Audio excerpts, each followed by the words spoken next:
nous sommes un forum de jeunes Congolais conscients. Vous êtes de tel parti politique ou de tel autre parti politique, ça ne nous intéresse pas. Ce qui nous intéresse, c'est que vous êtes un jeune Congolais.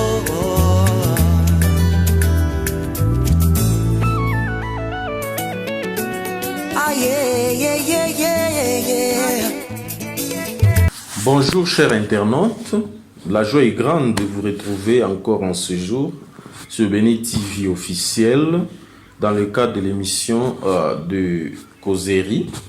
La causerie en fait ne constitue pas seulement une émission à caractère politique, c'est-à-dire nous pouvons avoir une émission à caractère civique, nous pouvons avoir une émission à caractère, comment est-ce que je pourrais dire, donc on s'entraide avec les idées.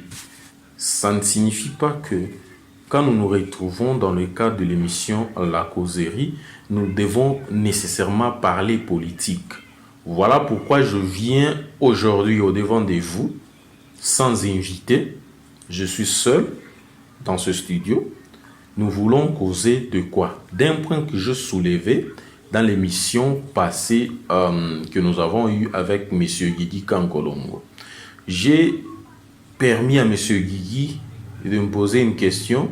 Les buts dans tout ce que je fais, que le but. J'ai dit que moi je pensais que le ministère de l'Information dans mon pays ne faisait pas tellement son travail. Voilà, le but de tout ce que je fais ici n'est pas de devenir un ministre de l'Information. Non, mon but précise, parce que moi je pense que je n'avais pas tellement répondu à la question vu que les temps n'étaient pas de notre côté. Voilà. Donc, je pense que le but ici, c'est de passer le message. Si les gens dans le gouvernement peuvent nous entendre, tant mieux, mais l'essentiel, nous devons passer l'information. C'est-à-dire, ici, aujourd'hui, je reviens sur ces points pour peut-être rappeler au ministre de l'Information ses tâches à lui. Ses tâches à lui n'est pas d'aller lire les communiqués quand il y a, par exemple, Conseil des ministres, quand il y a une réunion quelconque avec le président de la République ou le gouvernement.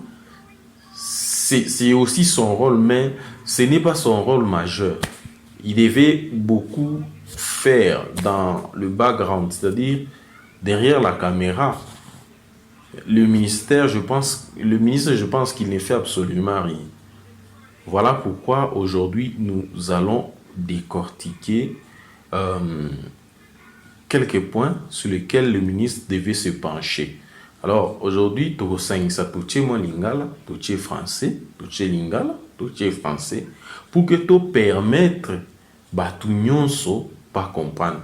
J'ai vu l'autre fois, les gens de l'IDPS, non, Lambert même des fois zonga, faut et parce que le ministre Jolino Makelele ne parvient tellement pas à faire éloge des actions de Tshisekedi. Mais moi, je ne pense pas que quand on est dans le gouvernement, il faut nécessairement commencer à glorifier le président de la République.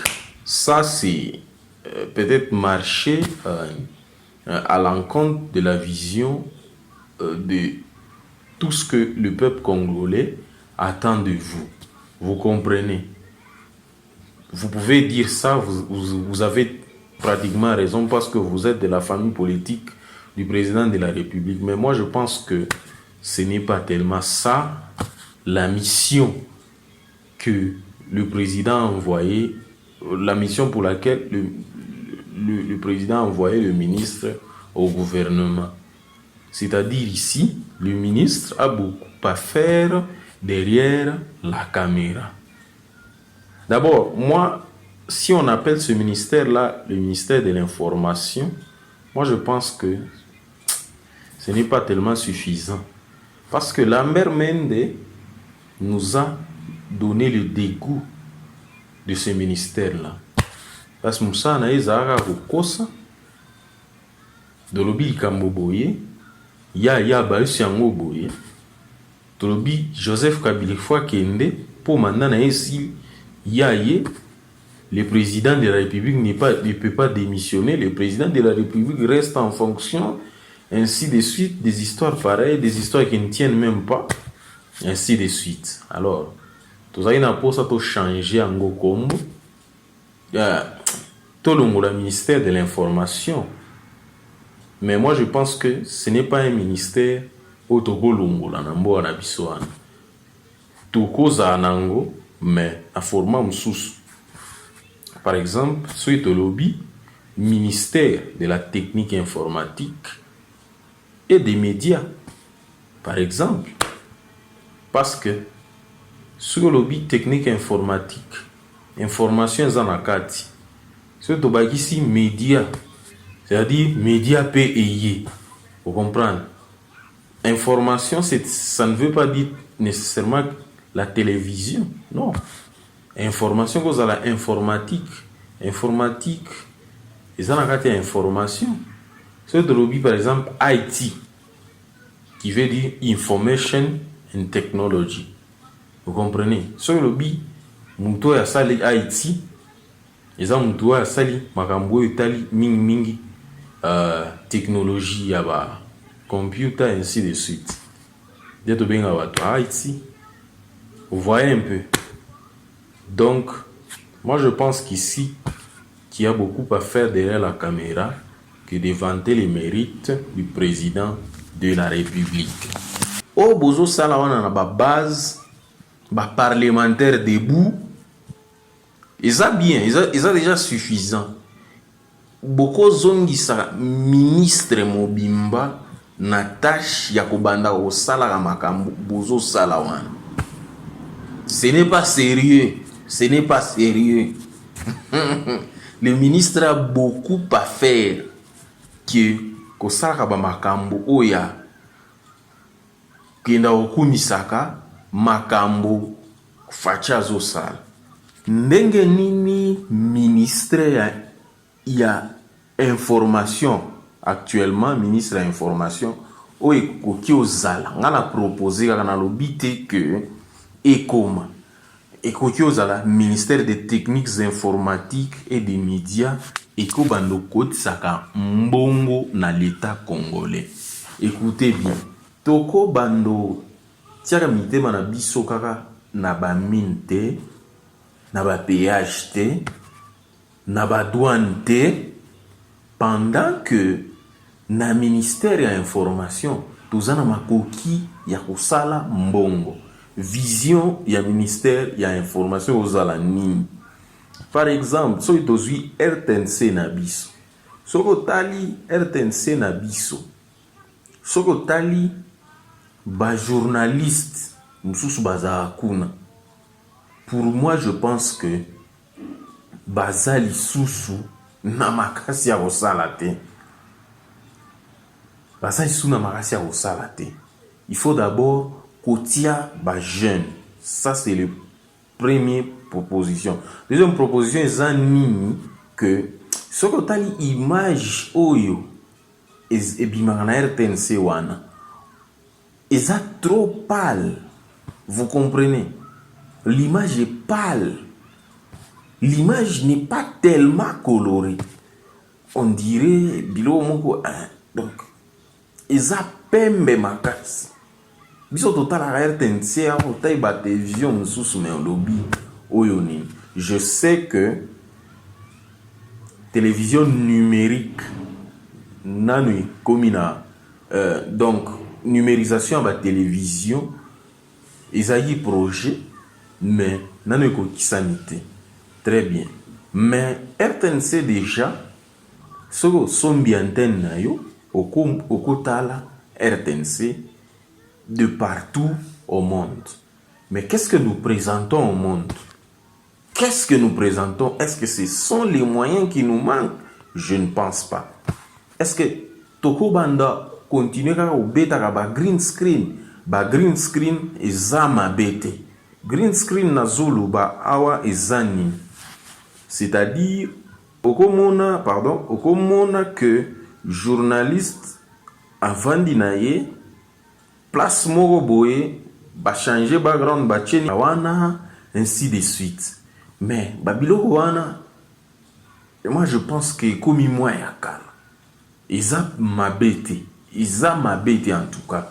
Mais moi je pense que toko sala ba studio, to sali ba studio na lighting professionnel. Il faut copier, il faut que la télévision ya ba ninga na biso ko copier o eza ya bien, o eza ya malamu. Donc toko sala ba studio ya télévision, ne ba studio mikolo eza, to créer moi ba écran. Par exemple, Jean-Marie Kasamba na digital mbongo kosomba écran wana ya munene zate, mais awa tozoloba eza na cadre ya l'état congolais. Nini tozo présenter na baningi tozo zanga mbongo kosomba ba écran wa minene te. Tosumi mwa écran wana toche na sima ezaka que OK nazoloba ne Jean-Marie Kasamba na digital Congo. Il y a un projecteur, ils ont projeté dans le mur. C'est pas mal. Mais awa RTNC, eza eloko mutute, eza eloko l'État. Vous comprenez? L'État zangi mbongo wana te. Il faut tobando meka ko valoriser mboka na biso. Vous comprenez?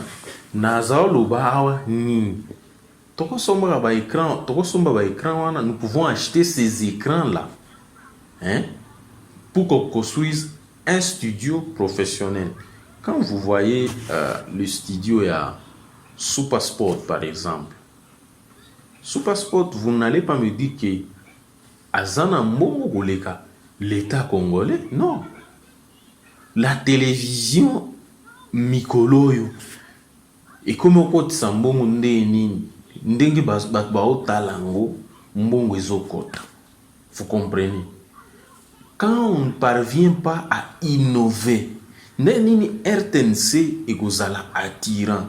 Totala ba discours à mokonziawa, mais na makele la background des belé makasi.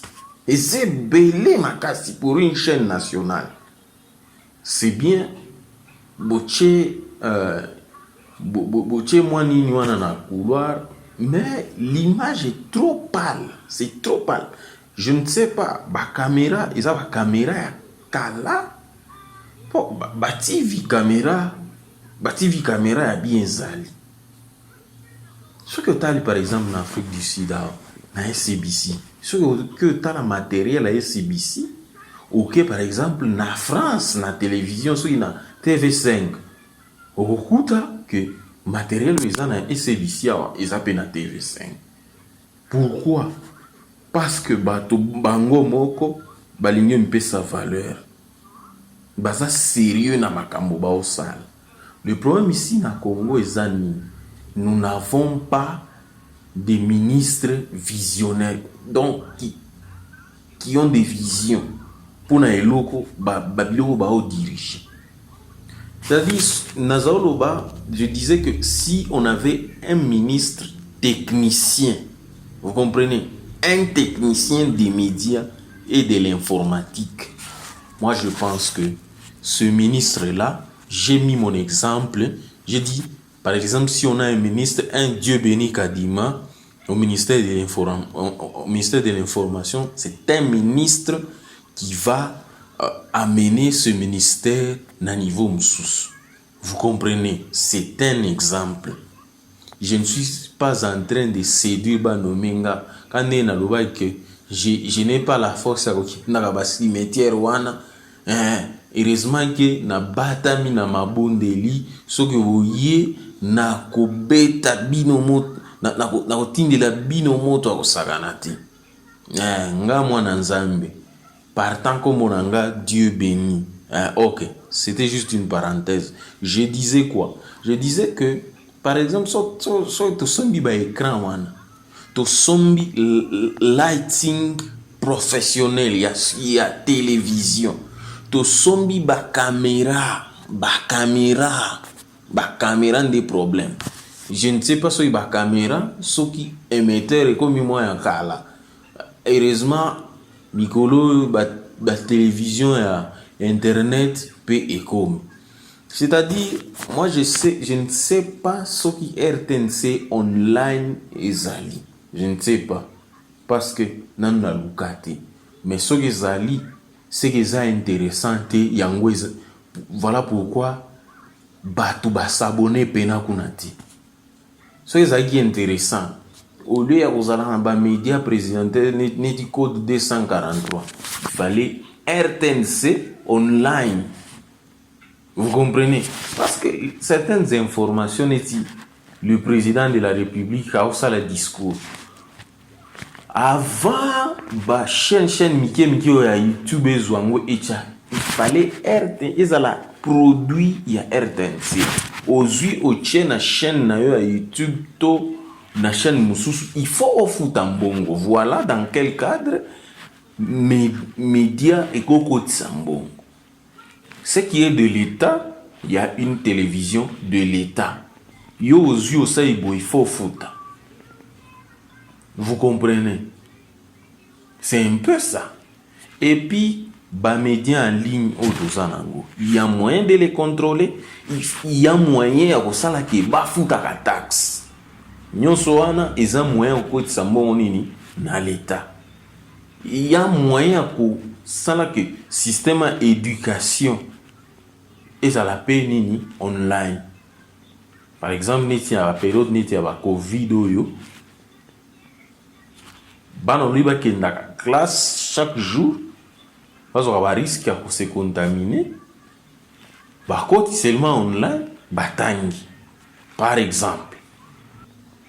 Moi, je ne sais pas ce qui commission moko ya ko censurer image où il y a Congo wana ezali. Il y a moyen de contrôler tous ces médias en ligne là. On peut créer une commission là avant de lancer chaîne na yo, OK, ou enregistrer chaîne na yo officiellement. Par exemple, après on fout la taxe parce que médias en ligne ça ne signifie pas que ningo somba data ou fout la taxe, OK, ils a business. Vous comprenez au moins? Tout Congolais a le droit à foutre la taxe. Et puis, au foutre la taxe, c'est aimer son pays. C'est contribuer au développement de son pays. Vous comprenez au moins? Donc, Makamboya Belé, Moussala ministre, ce n'est pas seulement qu'au Bougara Lokuta, qu'au Tangara communiquer, après, réunion, Moko Songolo, rien. Ministre, si vous mettez un ministre technicien de l'informatique et des médias, moi je pense que beaucoup bossara yepi na télévision. C'est un ministre qui pourra faire voir ses capacités. Un ministre où il y a une télévision na Congo et comme un sous elengi. C'était un peu ça, réflexion en sur le ministère de l'information. Moi, je pensais qu'on peut mettre ça, un ministère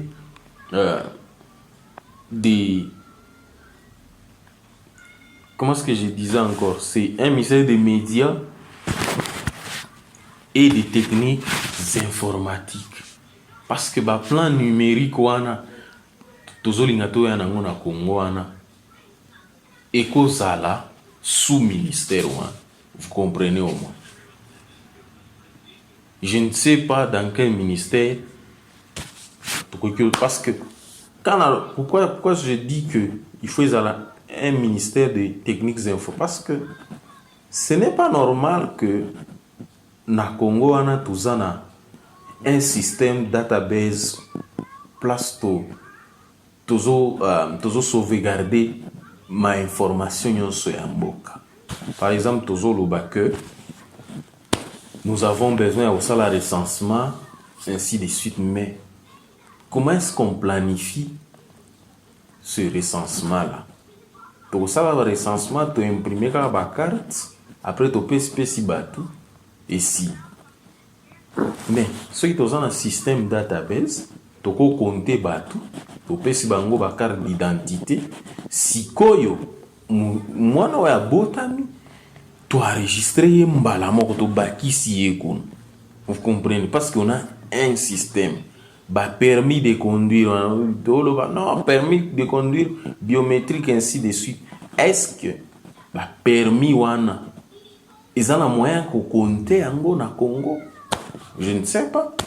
Voilà pourquoi détournement est aux alakak. Voilà pourquoi Mouhibi na Congo est aussi là. Parce qu'on néglige de faire des histoires qui sont si simples à faire pour centraliser les histoires au Congo.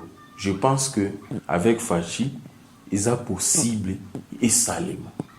C'est un peu ça. Il y a des ministères neti, ministère de la culture et art, ministère des sports. Ce sont des ministères où il y a un gouvernement. Est-ce qu'il y a un encadrement d'artistes dans le Congo? Je ne pense pas. Je ne pense pas. Une salle de spectacle dans le Congo, nous n'en avons pas. Nous n'avons pas de salle de spectacle. Une salle de spectacle avec un lighting professionnel.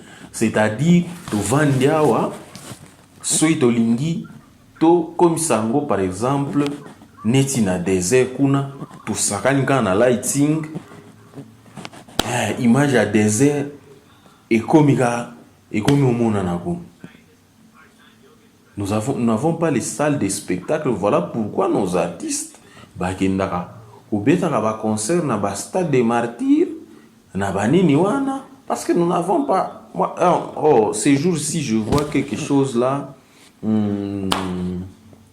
choqueuse salwan. Je pense que ceux tous na biloko wana yaminene toko kendaka lisusu toke luka lisusu nini na ba Zénith de Paris na ba Olympe toko kendo luka lisusu nini. Or que ceux qui tous na ministère ya culture et art ou ya visionnaire toko sa ba biloko wana na Congo, artiste ceux qui alingia ya ozwango mbongo koti na trésor public. Voyez un peu ministère ya sport. N'en parlons même pas. Il y a des ministères où ceux qui sont en sérieux, trésor public, budget et mata moyen. Parce qu'il y a des pays au monde, économie na bango ezalaka pour le tourisme. Vous voyez. Ministère des Sports. Vous voyez. Comment est-ce qu'on encadre les joueurs? La Coupe du Monde, ainsi de suite. Mais si nous partons à la Coupe du Monde, qu'est-ce que nous allons aller faire là-bas?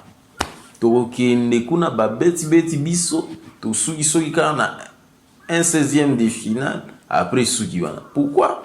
Parce que pendant que les Blancs, bazotinda bana bango na ba école de foot, biso tozotinda bana biso kendo tanga mathématiques. Après l'obia comme footballeur. Vous ne voyez pas que tozo embrouillé bana. Tango mwana Cristiano Ronaldo aza na école de foot, mwana na biso na Congo azo sa bilanga. Ce qui n'est pas mauvais quand même, parce qu'il faut aller. Comprenez? Donc tout se planifie. Le ministère Moussouana a obéta pena c'était parce que naza pena na connaissance na ngoma kasiti. Mais awa na information, na technologie informatique, na média, naza quand même na expertise à mouké, yango to partager na bino. Bolobi ngana boka batute. Ngana za ngolo yesu masi hein. Moi, je ne vois pas pourquoi je dois venir vous saluer seulement ici. Or que naza na numéro na yo. Awa so yo na business ya na business wana tokotombola business. Izate ke toye kolobaka tolobaka ke oza deux fois te rien, deux fois te ezaka nzambe, deux fois te eza yesu masihi, trois fois te soki cinq fois te eza kaka nzambe likolo. Merci, tomonani na mbalasi.